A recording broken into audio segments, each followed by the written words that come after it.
tadi kita sudah membahas tentang kepemilikan penuh. Maka di bagian ketiga ini kita akan membahas tentang akuisisi dengan kepemilikan sebagian. Dimana kalau kepemilikan sebagian ini si investor atau si parentnya itu membeli kurang dari 100%.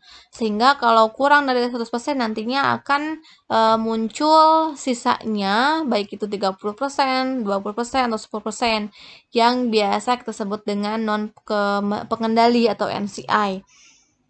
Nah, berkaitan dengan hal tersebut, maka di dalam PSAK 5 dikatakan bahwa suatu entitas dianggap memiliki pengendalian jika entitas tersebut memiliki kuasa atas si investi. Contohnya tadi PTA mengakuisisi 100% PTB. Berarti di sini PTA mempunyai kuasa atas PTB-nya.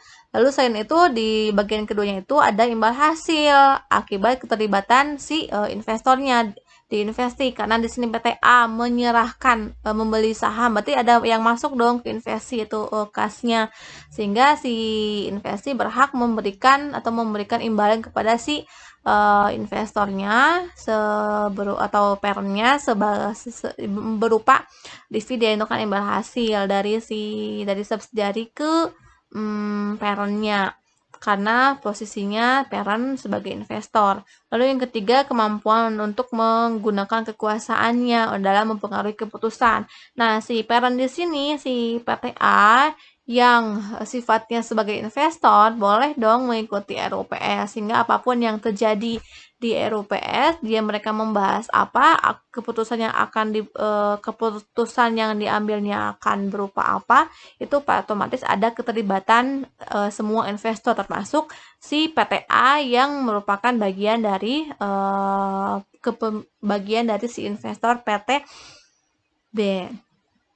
Nah, karena di sini PTA-nya itu membelinya hanya kurang dari 100%, maka akan muncul NCI atau non-controlling interest, di mana implikasi dari NCI ini diatur juga dalam PSAK 65. Definisi dari kepentingan non-pengendali itu sebagai di ekuitas di bagian entitas anak itu akan diakui di bagian ekuitas, tapi tidak diatribusikan secara langsung ke induk, karena NCI ini kan merupakan bagian investor lain yang kepemilikannya itu kurang dari 50%, sehingga NCI ini tetap dilaporkan tapi tidak akan langsung diakui oleh si induk, karena itu merupakan haknya orang lain. Lalu kalau yang di si induknya, di entitas induknya, NCI ini akan dilaporkan juga.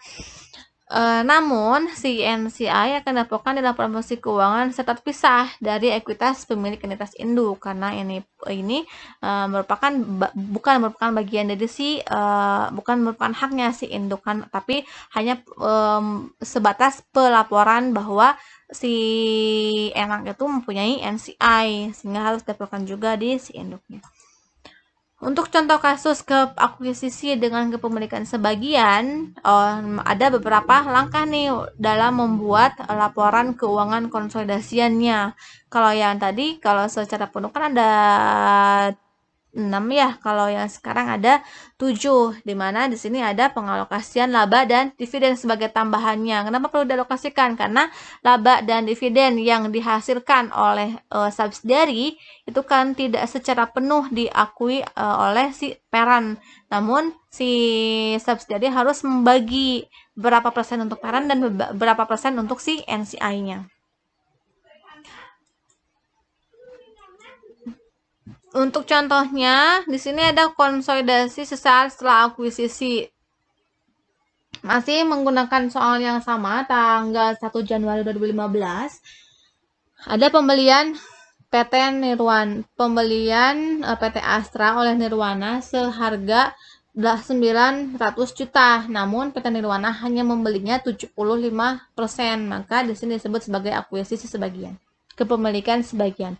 Nilai wajar aset bersih sama dengan nilai tercatat pada laporan posisi keuangan.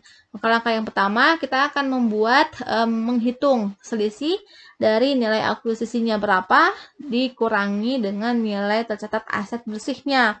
Karena nilai akuisisinya 900 juta, dan nilai tercatat bersihnya juga 900 juta. Dari mana? Dari si saham biasa dan saldo laba ditahan subsidiary. Di slide sebelumnya ada yang digambar satu, itu tercantum saham biasanya 800 dan saldo labanya 400 juta. Karena kepemilikan si PT Nirwana atas Astra ini hanya 75%, maka dikalikan dengan 75. Yang tadi juga sama, dikalikan 100%. Sehingga diperoleh berapa? Di sini karena kepemilikannya 75, jadi jumlah nilai tercatat bersihnya 900 juta. Karena sama, tidak ada selisih. Lalu langkah yang keduanya membuat jurnal umum atas pembelian PT Astra oleh Nirwana. Ini diganti ya, PT Astra. Lalu langkah yang ketiganya, saya anggap saudara sudah paham tentang pembuatan laporan keuangan sesaat setelah konsolidasi. Tinggal mengubah akun yang ada di laporan posisi keuangan untuk investasinya bertambah dan kasnya menjadi berkurang, sama seperti yang sudah dijelaskan di video sebelumnya. Lalu untuk langkah yang ketiga, yaitu tentang pengalokasian laba dan dividen, itu tidak dihitung karena kita membuat laporan konsolidasi sesaat, yaitu tanggal 1 Januari 2015. Sehingga diasumsikan belum ada perolehan laba bersih maupun pembagian dividen.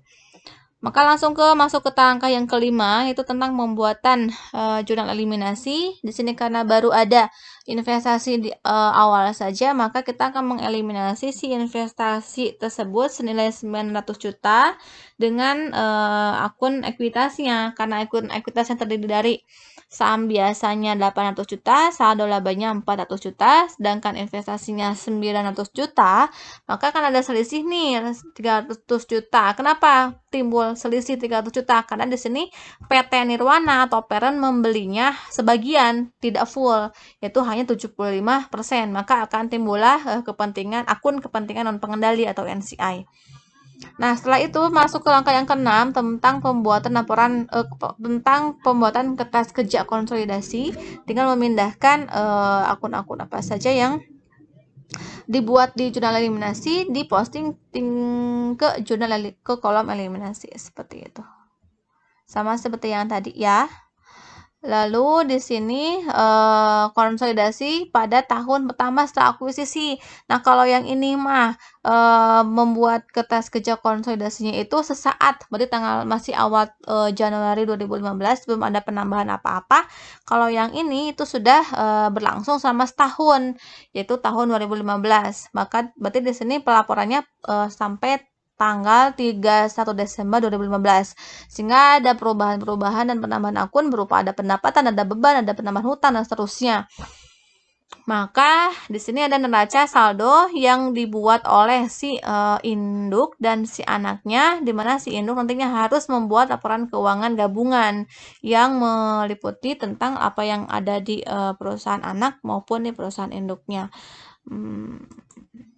Ya, langkah yang pertama mencari diferensial itu kan sudah dihitung di awal, maka kita masuk ke langkah yang kedua, yaitu tentang membuat jurnal umum. Karena di tahun 2015 ini ada data pembagian dividen oleh si anak, berarti kita harus menghitung nih berapa nih penerimaan dividen oleh si induk dari dividen dari si anak tadi.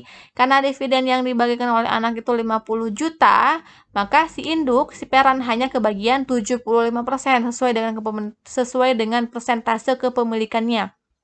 Maka jumlah penerimaan kasnya 37.500.000 dari jumlah dividen yang dibagikan 50 juta. Lalu investasi penambahan labanya berapa? Laba yang diperoleh oleh si Astra selama 1 tahun yaitu senilai 200 juta. Dari mana? Dari jumlah penjualan yang 875 dikurangi dengan jumlah bebannya, diperolehlah jumlah labanya 200 juta. Namun karena si parent hanya memiliki 75%, maka tinggal dikalikan dari 200 juta itu si parent hanya kebagian 75%, sehingga jumlah penambahan investasi dari laba PT Astra senilai 150 juta. Masuk ke langkah yang ketiga, yaitu tentang pembuatan laporan keuangan sesaat setelah konsolidasi itu tinggal tinggal dibuat saja, disesuaikan dengan akun-akun yang ada di sini, yang tinggal berubah di mana saja. Di sini saya tidak menampilkan, saya anggap sudah bisa tinggal ditambah atau dikurangkan saja dari akun yang ada di jurnal umum, sama seperti yang dijelaskan di video sebelumnya.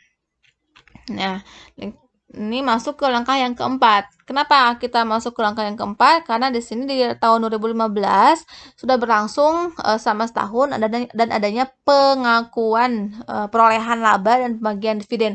Otomatis di langkah keempat ini laba dan dividen yang diperoleh oleh si subsidiary itu kan tidak full dimiliki oleh si induk, sehingga harus dialokasikan ke CI atau parentnya berapa, ke NCI-nya itu berapa. Karena CI ini atau parentnya ini hanya memiliki 75%, maka tinggal dikalikan 50 juta dikali 75, dan untuk NCI-nya dikalikan 25%, sehingga diperolehlah data seperti ini. Setelah kita mengalokasikan laba dan dividen, kita akan membuat jurnal eliminasi atas si laba dan dividen tersebut. Dari laba yang pertama kita mengeliminasi si I-nya, si perolehan laba si I. Karena yang diperoleh laba si I dari si anak itu 150 juta, maka labanya dieliminasi, di debit, di kreditnya, dividennya senilai dengan yang dibagi, ya senilai yang hak si parent aja, yaitu 37.500, dan sisanya itu ke investasi pada PT Astra. Lalu yang kedua mengeliminasi pendapatan si NCI-nya. Di sini sama juga, karena diakuinya di si NCI kebagian 50 juta, maka dieliminasi, di debit, di kreditnya dividen senilai yang hak NCI saja, yaitu 12.500.000. Sisanya masuk ke kepentingan non pengendali 37.500. Lalu yang terakhir mengeliminasi saldo investasi awal. Di investasi awal itu saldonya 900 juta. Lalu saham biasanya 800 juta, saldo labanya 400, dan sisanya masuk ke kepentingan non pengendali. Dari langkah kelima ini kita bisa membuat kertas kerja konsolidasi dengan memindahkan akun-akun yang ada di sini, dieliminasi, tinggal diposting ke kolom jurnal eliminasi. Untuk langkahnya sama persis sesuai dengan yang tadi dijelaskan di video sebelumnya.